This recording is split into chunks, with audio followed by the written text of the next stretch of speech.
Hello, everyone, and welcome to the fourth edition of Cannon Chat. Today, I'm joined, no was sadly, so it's just me and Rob talking about Arsenal's recent victory against Sydney FC. Rob, how are you, mate? Yeah, really good, really good. Thank you, mate. Good to watch the Arsenal again. So, looking forward to talking about that. Yeah, Yeah, 48 days after that FA Cup victory, it's gone so quickly. Seeing Arsenal back in action. Now, the first thing I want to ask you, Rob, it's something that's caused quite a stir in the past couple of days. What have you made of Arsenal's new third kit, the black, grey, and seemingly pink top? I'm always biased with Arsenal kits. I mean, going through the years, I probably like 99% of them. I struggle just because it's Arsenal. I struggle to really dislike them, but although it's got like pink, I think it's quite smart actually. I don't mind it, to be honest.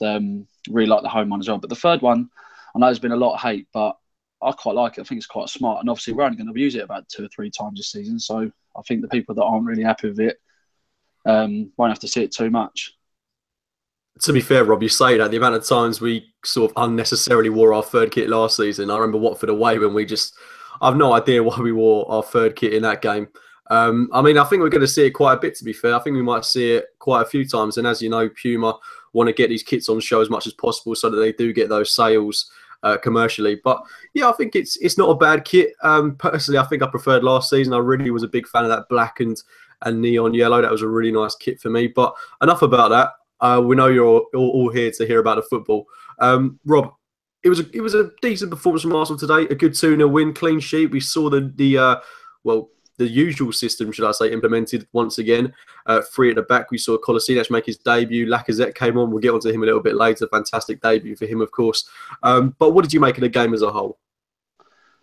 Yeah, so I think we started really, really well. The tempo is incredible. For the first game of pre-season, I was really impressed by the way we pressed Sydney as a team, working really hard, but not only hard, but they were all working together as well. Like, we looked like we've definitely been working on a team press. I think that the youngsters really done well in the first 10, 15 minutes because it can be quite like a nerve-wracking thing, even though it's pre-season, playing for the first team is always a massive thing for the youngsters. And I think they slotted in really well. So impressed with the youngsters today.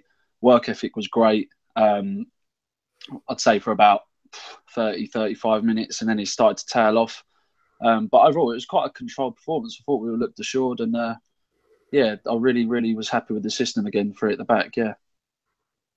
We saw quite a mismatch of a lineup. We saw quite a few experienced players. Mertesacker keeping his place in the team following the FA Cup final, which was of course some weeks ago now. But good to see him remain the team as Arsenal's club captain. But as well as that, saw quite a few youngsters come in, as you say. Cohen Brummel, one that particularly stands out, but also Joe Willock in the midfield. Rhys Nelson, who was sublime today.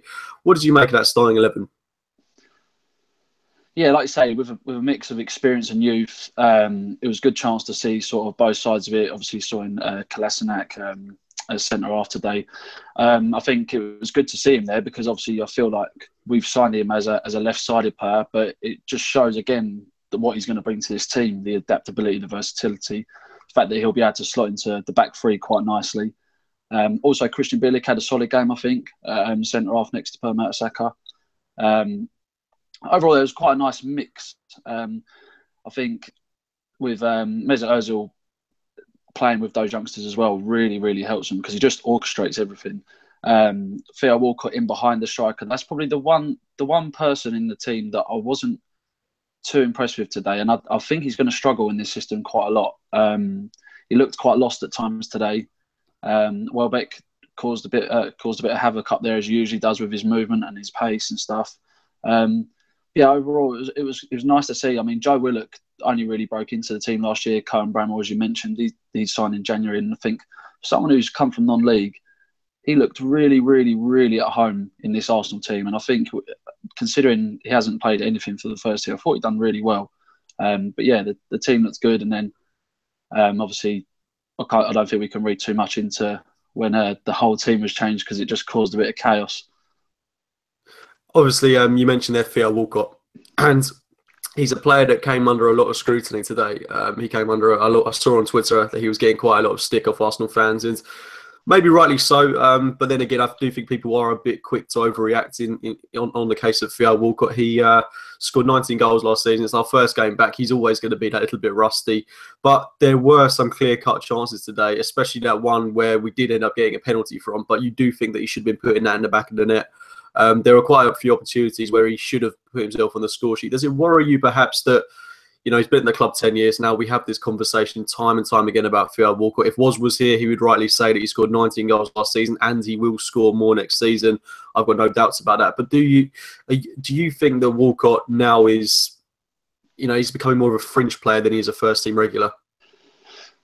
Yeah, now I think he does. He's becoming that sort of player. And I think it's mainly because of this system. In my eyes, if we were to play our usual 4-2-3-1 formation, I think he's got a good chance of playing on the right-hand side. And I'm a great advocate of Theo. I think he's a great asset to us.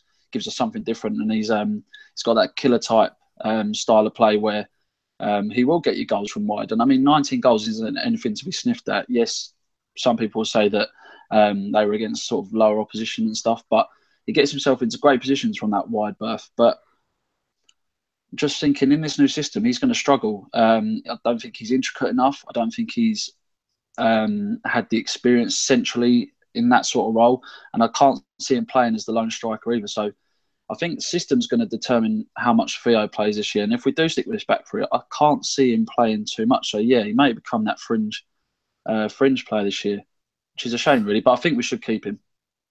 Yeah, no, I agree with you there, because I think there are going to be times this season, Arsene Wenger confirmed it himself, that we will be playing four at the back. So there will be opportunities for him to play his preferred right wing role. But it's an interesting case with Theo Walcott, because he's got, we all know that he's got the ability. It's just a case of that end product, which has been lacking throughout his whole Arsenal career. But if we can find some way to integrate him into the new system, which I know is not going to be easy for him or the club, then I think he can play a big part, because he's got qualities that not a lot of players have. He's got that pace, which is very well. It's starting to slow down a bit in Theo Walcott's case, but you know, the most promising thing from today was probably the younger players, as we mentioned before. Brummel, one that particularly stood out, but also one thing that really works with this system is that it allows players to play in different positions, especially in the instance with Sead Kolasinac. We saw him deployed today as a left centre back. Do you think that that's a position that he could play on a more regular basis? Because obviously we seem to have signed him as a left back, a left wing back, and I was quite surprised when I saw him lining up at left centre back. Yeah, definitely, and I think Arsene Wenger had that in mind. It's something I touched on in the last chat that we had about how in this system we've got a lot of players that can play multiple positions. And Kolasinac definitely fits that bill. I mean, he looked really comfortable at centre back there. But yeah, I think he could play there quite a bit. But I'd like to see him on the left. I mentioned it on Twitter earlier, but I think a lot of people are really going to underestimate his ball playing abilities. He's really, really good on the ball, and I think people are going to really underestimate how good he actually is on the ball. There were a couple of times in the first half. I mean, there was one where he was back to go on the edge of the area, and the ball got absolutely fizzed into him, and he played a lovely little Cruyff flick first time into Theo Walcott, and other times where he played nice combinations, 1-2. So I'd like to see him higher up the pitch, but I think there's no reason why he couldn't do a job at centre half this season. Definitely. No, he's got the build for it. You look at him and he does seem like a guy that, for all the technical ability he's got, and he's got a bit of pace as well. Let's not forget that. He is a very bulky guy. So you would assume that if Monreal can play that left centre-back role, then Kolasinac shouldn't have a problem fitting in there. But one player that I particularly want to talk about today is Brummel. Signed him in January from a non-league club. I can't quite remember their name. Herresford. I'm definitely saying their name wrong. But he seems to have been quite the coup. He's been playing with the under-23s. Seems to be a regular in the academy. But saw him in the first team today for the first time and really impressed in that left wing-back role. I think that could be a position tailor-made for a player like Brummel. The way he got forward, had a good chance to score today as well. What do you think his first-team chances are like this season, Rob? Of course, there's a lot of competition in this squad now. Like you say, he's only been here 6 months. To be fair, he's had a meteoric rise. It's been incredible, really. To come from Hensford Town to play for Arsenal is just massive. And like I say, today he looked really, really at home. I think he's done really, really well. Um, Chances this season, it's going to be hard. He may get a chance in the cup games, but off the back of today, I know you can't read too much into pre-season, but there's no reason why he can't get minutes this season. I'd like to see him. What I like about Karen Brummel today is the fact that when he got the ball, he was really positive, and he looks like he's really, really willing to try and beat a man. Which, to be honest, on that left-hand side, I don't think we've had too much of that at fullback in recent years. I mean, Nacho Monreal definitely isn't the type of player to get the ball and run at a player. Kieran Gibbs does it to a certain extent, but I don't think he's great at it. Before that, Gael Clichy, I don't think he was particularly great at beating a man. So that's something that excites me quite well, because a couple of times when he did get past the fullback, he delivered a couple of decent balls in. So I think he's definitely one to keep an eye on, and I was really impressed with him today as well, yeah. Do you think that maybe with Kieran Gibbs seemingly leaving the club, he obviously hasn't gone on the tour, do you think that maybe opens a door to Cohen Bramall if Arsenal aren't to buy another fullback, which I don't think they will, given that they bought in Kolasinac? And let's say Kolasinac and Monreal are competing for that left centre-back role and that left wing-back role. I mean, that's two positions there, one of which could be occupied by Cohen Bramall in FA Cup games, in League Cup games. So I think maybe even Europa League games. So would you say that there's an opportunity for him there? Yeah, I mean, there's going to be a lot of rotation this season. I think with the squad, I think obviously we'll be looking to focus on the Premier League this year. So like you say, Europa League may be a great opportunity to get him some game time, where we'll be resting centre halves and chopping and changing and stuff. So yeah, I think there's definitely a chance of him playing a few games this season. I'd like to see him actually, see how he gets on. It'd be a good test for him. One player that really stood out today was, I've already mentioned him, but Rhys Nelson had an absolutely outstanding game. Really, really seemed to link up well with Mesut Ozil and didn't look out of place at all in that first half, especially where he really did seem to run the show. And as well, for a 17-year-old to be playing in front of such a massive crowd, all those people have come there to watch the Arsenal, he really did seem at home. Do you think that maybe for someone like him, there's a good opportunity for first-team football next season? Yeah, I think he's got to be a shoo-in for pretty much the next youth player to break through into this squad, because he was incredible today. If you take into account his age, his experience in the first team and stuff, it was effortless at times. And the thing is, he was playing at right wing back today, and he naturally plays further forward up the pitch. So to play in a position that isn't necessarily natural to him was really good as well. It showed again versatility, which again in this squad is massive. So yeah, like you say, his link up with Ozil, his link up with a lot of the players, to be fair, and his confidence was the big thing for me. He was so confident on the ball, both dribbling and his passing and stuff. So yeah, I would love to see him get into double figures for appearances this season. Yeah. No, that'd be brilliant. And as I say, with the League Cup, the FA Cup, Europa League, these opportunities are going to be there for the younger players, especially I feel in the Europa League, where we will start to blood a few of these younger players, which is, it's as much as we all talk about how much we hate the Europa League, it is exciting in a way that we may see these new players get opportunities in the squad. So it's good in that sense. And maybe if we do start to take that competition a bit more seriously, as we should do, seeing as we're in it, it could be a great opportunity for these players to win some silverware with Arsenal. But one thing I do want to touch on briefly is the players that have been left at home. Wojciech Szczesny hasn't gone on the tour. Lucas Perez hasn't gone on the tour. Kieran Gibbs hasn't gone on the tour. There have been a few other players as well that have been left back at home. What do you think the future holds for these players? Do you think they're destined to leave the club? It does look that way, doesn't it? I mean, you listed them all, and I think they're all out of favour at the minute, and they have been for a little while now. It's a shame with Kieran Gibbs, homegrown Arsenal lad through and through, but he'll be looking to play now. He's getting to an age where he needs to be playing week in, week out, and unfortunately right now, especially with signing Kolasinac and stuff, I can't see him getting regular football here. So yeah, it looks like the players that you mentioned are definitely going to be on the fringe and on their way out. So shame again, Lucas Perez. Thought he could have had a good impact as a squad player, but he's at an age. Well, he did have a good impact, to be fair. He just, I would say, he just never got the opportunity.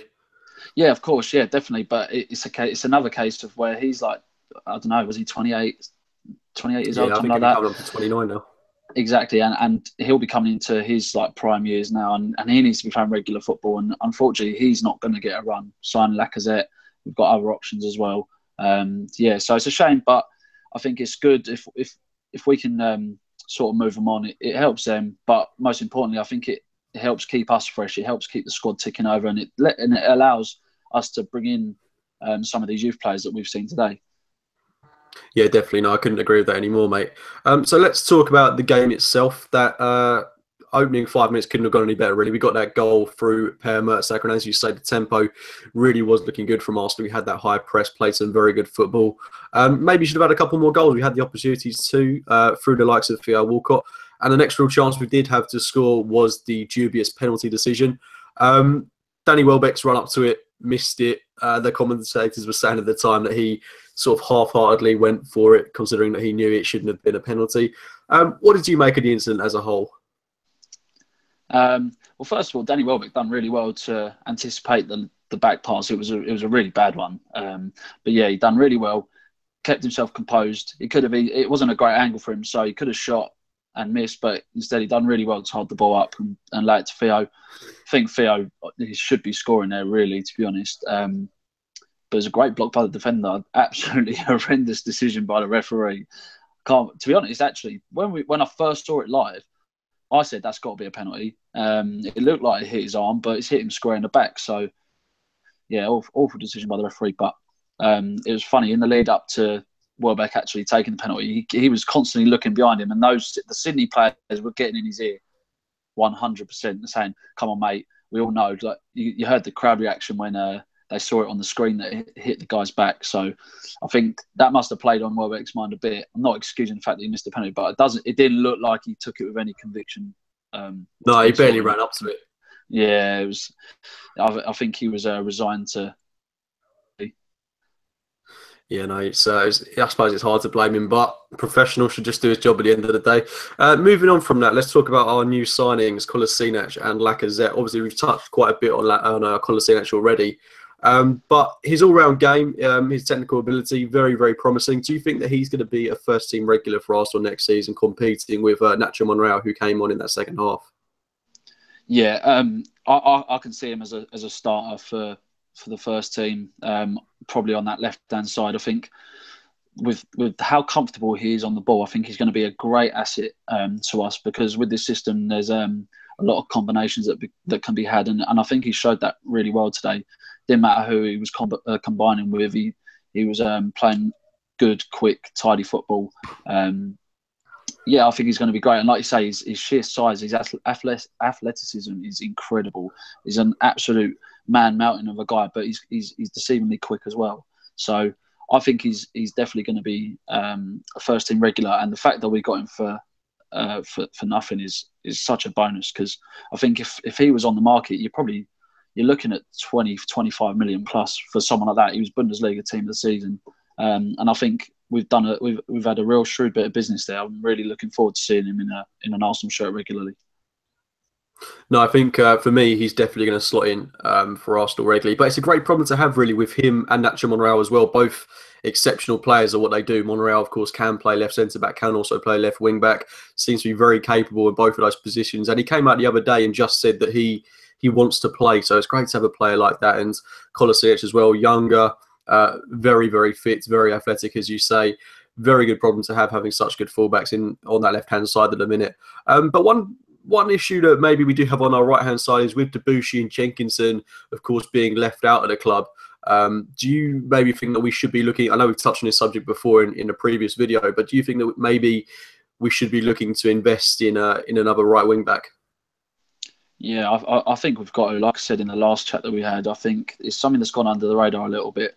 I mean, there's reports coming out that have come out in the last couple of days about how Barcelona don't see Bellerin as an option anymore, and he's not strong enough and stuff. So if Bellerin stays, that'd be great. But if he is to leave, I think we're in a bit of a position where we're struggling for that side.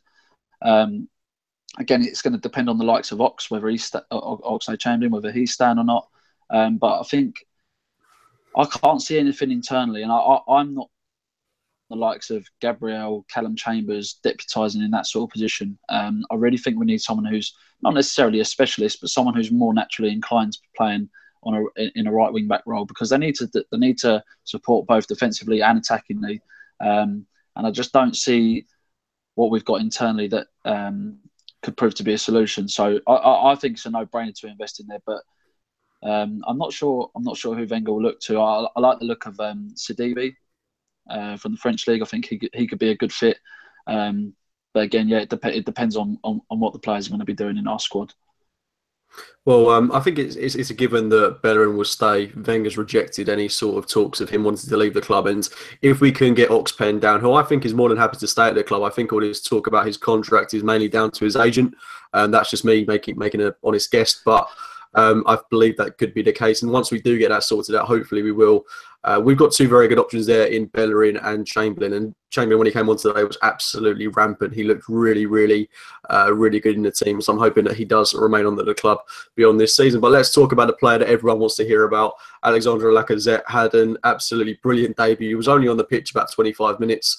Kept himself fairly quiet in the opening couple of minutes he was on the pitch, but did what he's paid to do, did what we paid 50-odd million for. Brilliant goal. Obviously, it's not one of those goals that's going to set the world alight, but the move, the run into the box, that's something that we've missed for so long now. It just a delight to see him play, really, and he's a player that seems to be oozing confidence in an Arsenal shirt. How excited are you to see him regularly starting for Arsenal? Yeah, I think I'm as excited as everyone is. I mean, the goal today just sums him up, really. I think obviously Alex Iwobi got the ball. And as soon as he got into a position where he's ready to deliver, Lacazette timed his run absolutely perfectly. And like I say, it's something that we've probably missed over the last few years, where we've got someone who naturally knows when to be in the right position at the right time. As a striker who's purely looking to get goals, we haven't had one of them for years and years. So if he can do that on a regular basis, which I'm sure he's going to get a lot of chances, I think he's going to be so good. I think he's going to score plenty of goals. But yeah, today, I mean, it was a bit of chaos when the team was all changed and stuff. So yeah, like I say, he kept himself to himself, quite quiet, didn't get too much of the ball. But as you say, he come up with the goods when he needed to, and he got his goal when he was only on the pitch for 15 minutes. So yeah, really good, and really happy, and just excited to see him. We saw him actually line up on the left-hand side of the pitch with Olivier Giroud occupying that centre-forward role. Obviously, I think most people, their preference would be to see Lacazette play in that striking role. But do you think there are going to be situations where, let's say we get a couple of injuries, maybe we will have to play Lacazette on the left and then Giroud through the middle? Do you think that's a feasible formation for us to line up in? Yeah, I think it is. He's played wide in the French youth teams, and he's learnt his trade out there. He's played there a few times for Lyon as well. So I think he's adept, and he can play there. And if that is the case, and we do get injuries, I think that's definitely a feasible option, and I think it's one that could work quite well. We saw in the European Championships that Olivier Giroud linked up really well with Antoine Griezmann, and I think that they could strike a similar partnership if they were to play in and around each other. So yeah, I definitely think so, and I think that's another reason why we need to keep Olivier Giroud. Need to keep him at the club because he does give us that different option. But yeah, I can see Lacazette playing behind the striker, definitely. On the subject of Olivier Giroud, he was quizzed about his future yesterday at the club, and the very first sentence he said was, "I don't know." What does that tell you about his future at the club next season? It's that domino effect, isn't it? I think we're all waiting on other players to sort out what they're doing. I think it's going to depend a lot on Alexis Sanchez and what he does. Hopefully we get some sort of announcement or agreement into what he's going to be doing this season. Because I do think that's going to have a knock-on effect on the likes of Olivier Giroud. Because if we do sell Alexis Sanchez and we do invest with bringing a Thomas Lemar, for example, it's going to have an effect on Olivier Giroud. And again, he's 31 now, I think, so he's going to be looking to play regular football as well. I don't think he wants to be that plan B. And there's plenty of clubs, I think, that would offer him first-team football where he could definitely show what he can do still, which I think it brings massive value to this squad. And it'd be such a shame to let him go. But yeah, I think it's going to be the waiting game for him. And I think that summed it up with him saying, "I don't know," because I genuinely think he's waiting on what happens with other players. That's more than fair enough in the case of Olivier Giroud. There was some positive news yesterday, though. Ozil was asked about his future, and he couldn't have made it any clearer that he wants to stay at the club. And again, I do think he's a player that genuinely does love Arsenal Football Club, and I think a lot of people are very quick to overreact when it comes to contract negotiations, because you've got to bear in mind that a lot of it well, 70% of it is pretty much down to the agent. The agent wants the biggest fee possible. He wants the biggest wage for the player so that the agent gets more money. And it's a very lengthy process. And hopefully it can be sorted out with Mesut Ozil. But he also went on to say that he wants Alexis Sanchez to remain in the club. He was also very clear to say as well that it's the player's decision. But Per Mertesacker as well also saying that he's very much looking forward to playing with Alexis next season. Wenger adamant in his press conference that he's not going to sell Alexis this season, and he's got a contract and he should respect that contract. He could sign on maybe at some point later on in the season. Do you honestly think that we are capable of keeping Mesut Ozil and Alexis Sanchez at Arsenal Football Club? Financially, I think we can. I think we've shown them, and I think we've pretty much said that we are able to compete at that level financially. We've got a lot of deadwood, and I think with the players that we're going to be getting rid of, it's going to free up a lot of room. I mean, I think people like Carl Jenkinson are on 50 grand a week, so getting rid of some of those players is definitely going to free up some money for those. But yeah, I think it's imperative that we keep both of them, to be honest. I have said before that I don't think it's necessarily the end of the world if we lose Alexis Sanchez, but if we can keep him, Ozil, we've now got Lacazette, and we bring in a Thomas Lemar, and we keep all the other guys in and around, I think we will have an unbelievably strong squad, and I think we would have a really, really good chance of challenging for the league this year. But yeah, I think it's really, really important that we can just sort it out as quickly as possible, because the longer this goes on, the longer other players' futures are up in the air, and the more it disrupts the harmony and the sort of the spirit of the squad, because they don't know who they're going to be playing with and whatnot. So, yeah, if we can get it sorted quickly, that'd be the best all round, I think. Yeah, if we could get it sorted before the season starts, you don't want those negotiations to run into the season, because then again, it's just, as you rightly say, it's going to play on people's minds. It will play on Wenger's mind. It will play on the players' minds. And it's just not a good situation to be in. So hopefully we get that wrapped up as soon as possible. But I'm pretty sure we're all sick of talking about that situation in a minute. One thing on a positive note is we've got a game on Saturday. I think it's 11 o'clock again in the morning against Western Sydney Wanderers. What changes would you be looking to make going into that game? I mean, with it being only a few days away, I'm sure we'll see some of the players that only got a few minutes today. I think we'll see a lot more of them. So hopefully we'll see like Lacazette start. We'll see more of Granit Xhaka, Alex Oxlade-Chamberlain, people like that. I mean, today when the changes happened, we saw a lot of players completely out of position. We had Mohamed El Neni at centre-back, Maitland-Niles at centre-back in the three. We had Eddie Nketiah at right wing-back, who's like a prolific goal scorer at youth level. So it was very, very mix and match. So I expect to see more of a settled side in the next game. And yeah, hopefully we can see a bit more of Lacazette. I can see maybe Giroud playing with him as well. So yeah, I think it'll be good. Hopefully we get to see a bit more of Rhys Nelson, Cohen Brummel, and players like that too. Okay, brilliant stuff. And going into the season, I mean, it's a bit of a difficult question to ask you at this point, but for that opening game of the season, what would you say is the squad that you want to see lining up on the opening day? Cool. If it's the squad that we've got now and nothing else was to happen, what, you want me to name my 11? Yeah, I think you've got to be starting with Cech in goal, surely. Of course, yeah. So I'd go with Petr Cech in goal. I think I'll be taking into account because obviously Mustafi's going to be on extended leave and stuff. Yeah, so the players that were in the Confederations Cup, under 21s, got to rule them out. Okay, Koscielny's banned as well. So I think we'll go. I'd probably go with Mertesacker in the middle of the three. I would then Gabriel? go with. It depends. He's injured at the minute, isn't he? So I don't know when he's actually back. So yeah, you're probably looking at maybe a Christian Bielik, to be honest. You never know. Because he played well today. Looks very comfortable in the back three. And he's a big guy. I think he can handle himself physically. It's just whether he's ready for that step up. But with a lack of options, we may have to go there. But no, to be honest, I'd probably go with, even though they're both left-footed, it might even be worth putting Monreal and Kolasinac in a back three together. Depends on the options and stuff. But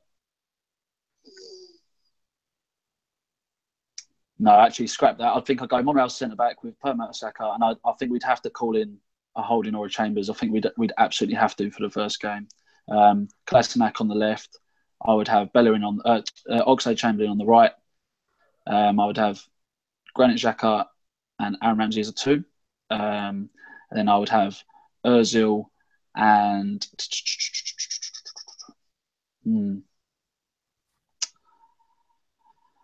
I might even be tempted to go Ozil and Lacazette behind a Giroud, you know, because again we're not blessed in that area with people coming back late and stuff like that. I think that could be an option. But again, we could look to play someone like Xhaka and El Nene in midfield, and then maybe push Ramsey forward alongside Ozil.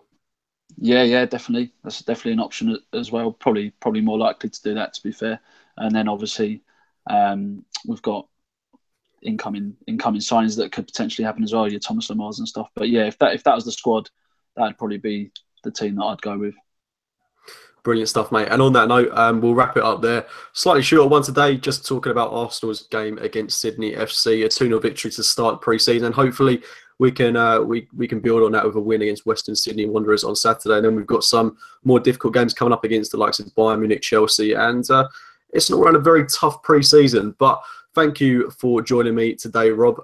We'll be back on Sunday, I believe, which we'll be trying to make our regular slot Sunday at 9 p.m.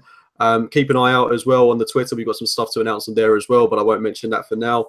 And yeah, make sure to subscribe to the channel, follow us on Twitter, as I say, and keep tuned in because we're trying to make it some more regular thing. And we'll see you again on Sunday with Woz as well. And to you, Rob, thank you for joining me. And yeah, thank you all for watching. Brilliant viewing numbers at this time, as always. We'll be speaking to you soon. See you later.